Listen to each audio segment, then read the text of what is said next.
Well, the news from Eli Tomac the last couple weeks have gone from the high of announcing he was racing outdoors and the full SMX calendar, which was obviously going to be very good, to the low of, he's injured, who knows, to the even lower of now he's missing the Supercross finale in Salt Lake City, and he's going to be missing 6 to 8 weeks for a surgery to fix the Bennett fracture and some torn ligaments in his hand, which sucks. I mean, obviously, this is coming towards the end of his career.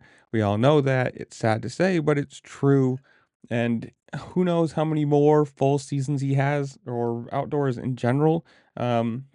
He has said apparently that let's see here. What was the quote?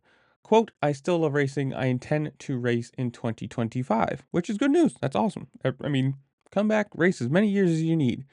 But every year it's a little bit older, and it's getting sad. I mean, not sad, but like it just sucks because this generation of riders, Tomac, Roxon, Barsha, Cianciarulo, you know, Wilson, all those guys, eventually this whole generation is going to leave. And we're going to be basically, let's be honest, Jet's going to be winning a lot for the next couple years at least. I don't know. In the comments below, you guys tell me. Do you think Jet goes 22-0 in this season? Who knows? It just sucks because after announcing that he was going to race the outdoors, it's like, hey, this is cool. He might have, Tomac is a very good late race outdoor, you know, pull the pin and go racer. Maybe we would have seen some close competition or something now, but it just sucks that something that looked like the best news that he was going to be racing and everything's great. We're going to have some competition and see Tomac outside again to 6 to 8 weeks. Basically, I mean, not basically, he is out of the championship contention for outdoors. You're done.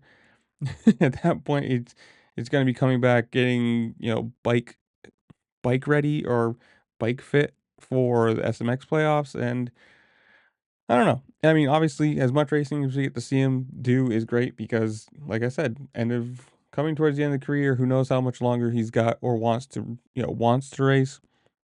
But hopefully, he comes back a little bit sooner and we get a little bit more outdoors from him. But I don't know. You guys tell me.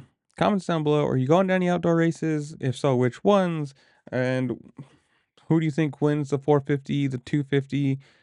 Put your guesses down below. And while you're down there, make sure to like, share, subscribe, do all the fun things this platform allows you to do because it really just helps me out and I appreciate it. And with that, I will see y'all later. Peace.